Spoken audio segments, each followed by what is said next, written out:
Lancaster, Pennsylvania, home to the largest Amish community in the world. With nearly 44,000 Amish people living here, this closed-off community has fascinated me ever since I first saw them on the hit TLC show Breaking Amish. Growing up as a Sri Lankan American in New York City, I kind of related to what it felt like to be in a small community, one that, similar to the Amish, valued holistic remedies, unique customs, and strict behavioral rules. Right, so in just about an hour, we're going to start our drive to Lancaster, Pennsylvania. It'll be my first time in Lancaster, and it's been quite a while since I've been to Pennsylvania, period. I think I'm most excited to see the Amish people community because it's going to be very refreshing from the corporate community that I have entrenched myself in. I'm traveling with the Base Weekender bag today. She's a beauty. I got her from Nordstrom Rack for close to half off, which was an incredible steal. And for this trip, I'm just using this compartment to throw in like toiletries and moisturizers and cleansers, and then this part is for actual clothing. Ready? And we're off! Of course, I could never fully grasp the extremes of the Amish way of life, especially their relationship with technology. After all, I'm a tech consultant. I specialize in supercharging businesses with AI, blockchain, data management, all of that. The Amish are just not interested in any of that. Forget supercharging. They don't even use chargers. Using one would mean connecting to the electrical grid, and that would mean connecting to the rest of the world. That's just not their jam, but they do have their own jam. At a little shop called Danish Pies, next to a shop called Amish Stuff, we picked up some elderberry jam and tried a slice of their shoe fly pie, and it was so good, I highly recommend. We stayed at the Hawthorne Suites, a quaint motel near a bunch of other quaint motels. Although Lancaster didn't seem like a popular destination at first, I quickly realized how its humble charm draws people in. Hotels fill up fast. My mom actually left some clothes behind, and the kind folks at the hotel were quick to call us about it. She left a floral dress and Birkenstocks. And Amish women would never wear anything like that. Their fashion is as simple as their lifestyle. No buttons, no makeup, just bonnets and hats and overalls. We learned all of this and more at the Amish Farm and House. It's a great place for families, with swings and slides and farm animals for the kids, but I'd argue it's actually a better place for jaded 20-somethings. Broken heart? Pet a horse? Want to disconnect from your phone? The Amish already have. Hate all your clothes? Wait till you see what she's wearing.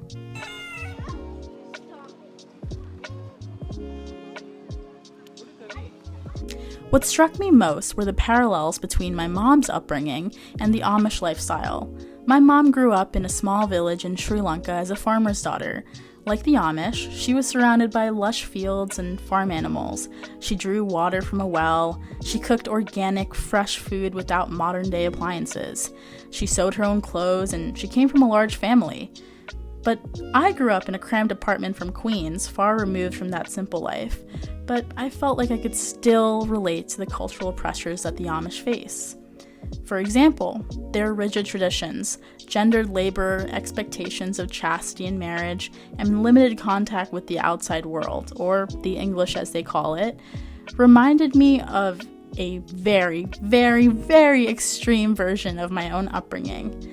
I felt like, as a South Asian American, my parents' careful watch kept me in line, and I didn't experience the freedom many of my peers had during high school.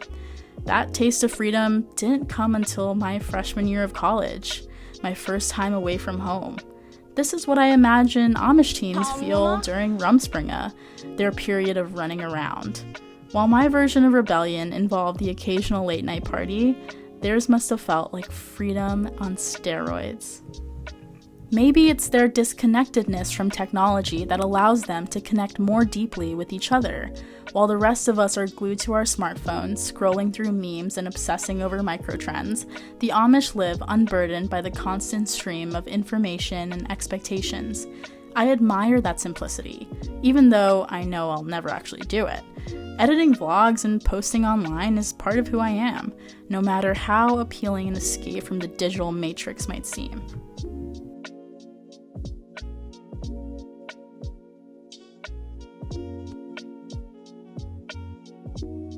Before heading back, we made a quick stop at the Lancaster Historical District. We explored a quirky nerd shop and had pizza at Dispensary & Co., which despite the name, no weed was involved, though the burnt crust had me wondering if that oregano was actually oregano.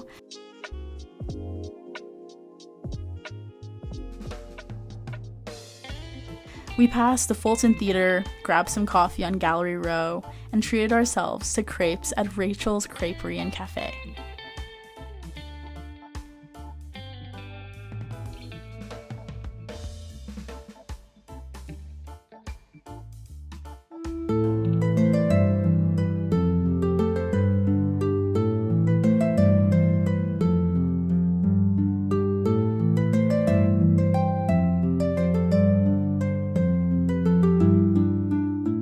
The Amish lifestyle felt like stepping back in time, but just a few miles away, we found another opportunity to time travel, the Pennsylvania Renaissance Festival.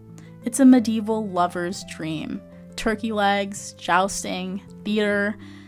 We made sure to snag a bottle of wine from the vineyard it takes place on.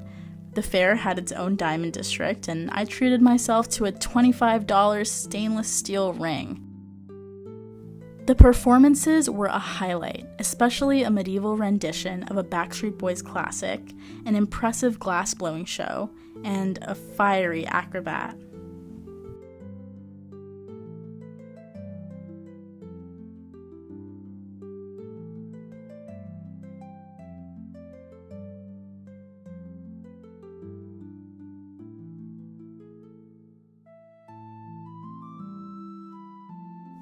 I can't help but feel that the admiration and curiosity I have for the Amish is similar to what draws people to Renaissance festivals. We long for the simplicity of a time long gone, but we're content to experience it in small, manageable doses, dressing up in medieval garb, speaking in ye and nay, and then going back to our modern lives.